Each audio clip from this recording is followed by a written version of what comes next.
Hi and welcome back to Let's Talk About It. Okay, so a day or so ago, I think it was yesterday actually, I made a video regarding Russian sanctions, and after I made that video, the sanctions have been escalated to a completely new level, and this was something that was talked about.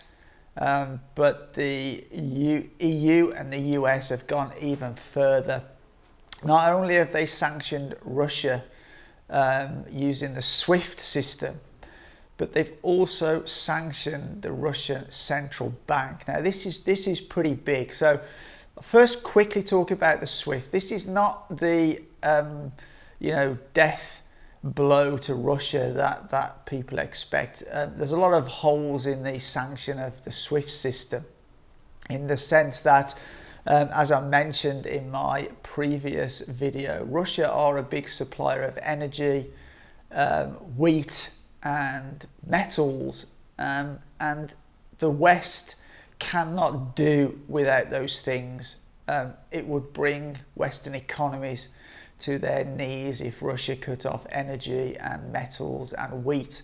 You would have energy shortage around the world, you would have food prices skyrocketing, and you would have a problem with the tech industry because Russia supply a number of metals that are used in silicon chip manufacture.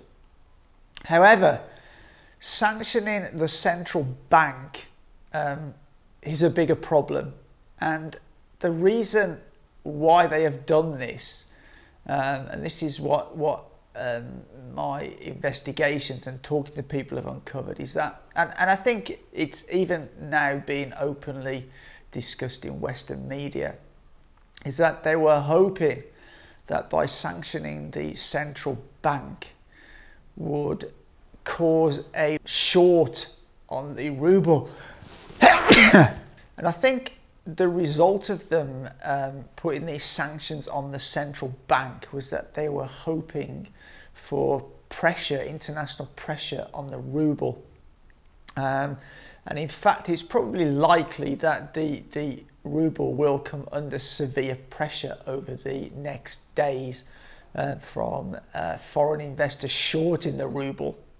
And the hope of shorting the ruble and causing the ruble to devalue is that they hope that this will drive high inflation inside Russia and lead to the people becoming unsatisfied with the government, the current government, and hopefully it will lead to regime change. Now, the US have used this playbook numerous times before on countries like Venezuela, Cuba for God knows how many years, and more recently Iran. As you can see, if we take Iran as an example, that the whole point of financially sanctioning Iran, removing them from the SWIFT system, was that they hoped to create unrest within the country and the government be overthrown, regime change, and then hopefully America would get involved and install a US friendly government, which they've tried to do in many countries.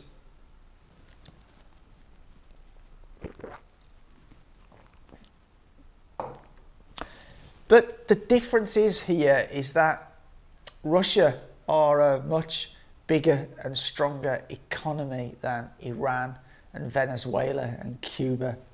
They're one of the G20 countries, and to a point, certainly for their energy and their food, Russia are very self-sufficient. So although I do think there will be some inflationary pressures within Russia, I personally don't think it will be anything that they can't actually handle.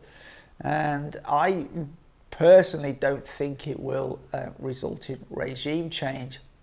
I think the bigger effect ultimately will be on the US and the Western countries. Now, let's have a look at the SWIFT financial system. This is it's called a global financial system, but the reality is that it's not really a global financial system because it's controlled by the US, Europe, and to a lesser extent the UK. So it's not global at all. Now, what I suspect is that this is a huge move that has been made by the EU and the US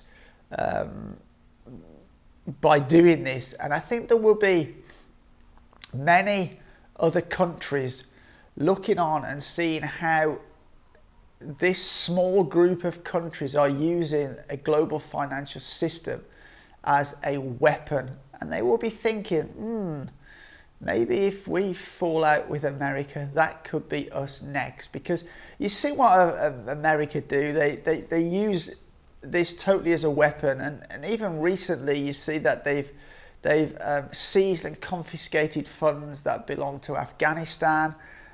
They've done the same in Iraq. I believe they took a lot of gold from Iraq.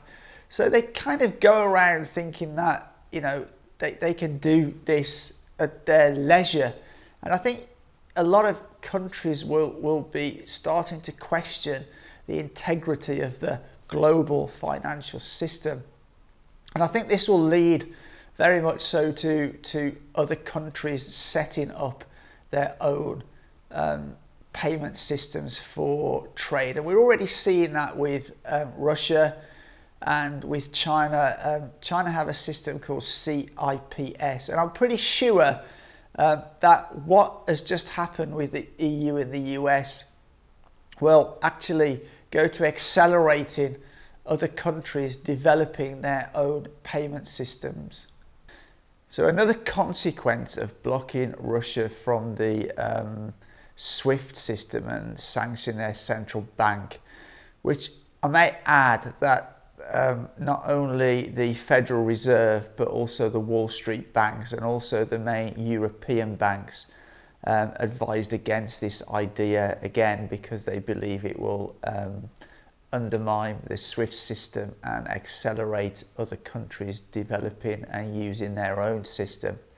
One other consequence of this is that right now America has a view on all the money that's moving around the world. It can look and analyze all the SWIFT transaction data and see who is moving money to where. Well, as soon as that stops being the case, as soon as countries start using other systems, the US will lose the ability to do that. So it will be much more difficult for them to keep track on who's moving what money where and what money's changing hands, which will be a blow to the USA, but I'm sure that will be very welcome to countries like China, Russia, India and the Middle East, etc. Now, something else to mention here is how China plays into all this. Now, China have increasingly become closer to Russia, and in fact a month or so ago they just before at the start of the Winter Olympics, they released a joint communique which, you know, if you read through that, it will tell you how much closer they're moving, both with cooperation, military cooperation, financial cooperation. And if you measure the Chinese economy by purchasing power parity, it's actually currently larger than the US economy. So the Chinese economy is very big, it's very strong, and I'm pretty sure that China will come to the aid of Russia to help them through this sort of turbulent time. And let's not make any mistakes, there will be turbulence within the financial system in Russia, but I honestly don't believe it's something that they can't cope with.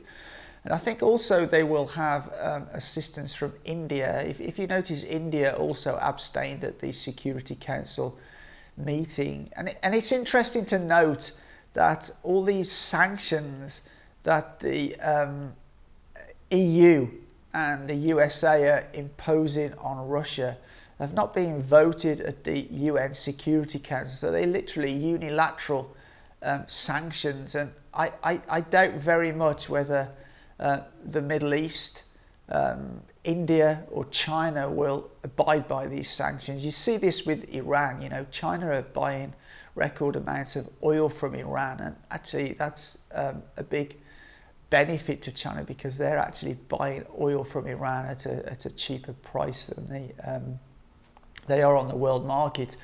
I'd just like to mention a few other things. How will this affect the EU and the USA? Well, it probably won't have a huge excuse me. It probably won't have a huge effect on the USA. The largest effect it will have on the USA are possibly food prices and energy prices, because US does depend on Russia for exports of heavy crude oil. But it's going to affect Europe and especially Germany quite severely. You know, Russia was a huge market for German manufactured goods, and there's going to be a lot less companies buying German products. It's also interesting to mention that over the last few years, Russia have been increasing their gold reserves, and I'm not sure how much foreign currency reserves they have in foreign banks, because also these sanctions sort of are aiming to freeze those foreign reserves in banks that are outside of Russia. Now, I suspect that Russia will have probably preempted this situation. They may be shocked that they have sanctioned the central bank, but I would imagine they would have calculated a lot, and I would imagine that over the last sort of 6 to 12 months, a lot of money and finances have been repatriated to Russia. So I think it's very interesting to see how this is going to develop. That's my opinion and that's my thoughts. I'd be really interested to know in the comments what you guys think, how much you think the EU will be affected, the USA will be affected, or Russia will be affected. Only time will tell. But as I say, it's my belief that you know, Russia won't be affected possibly as much as the European Union, especially Germany, and then this is not even counting if Russia imposes sanctions on exports of energy, which I suspect it may do over the coming months or years, and that will cause Europe a severe problem. Anyway, I've got to the end of what I want to say. That's all my thoughts on it. As always, for now, take care.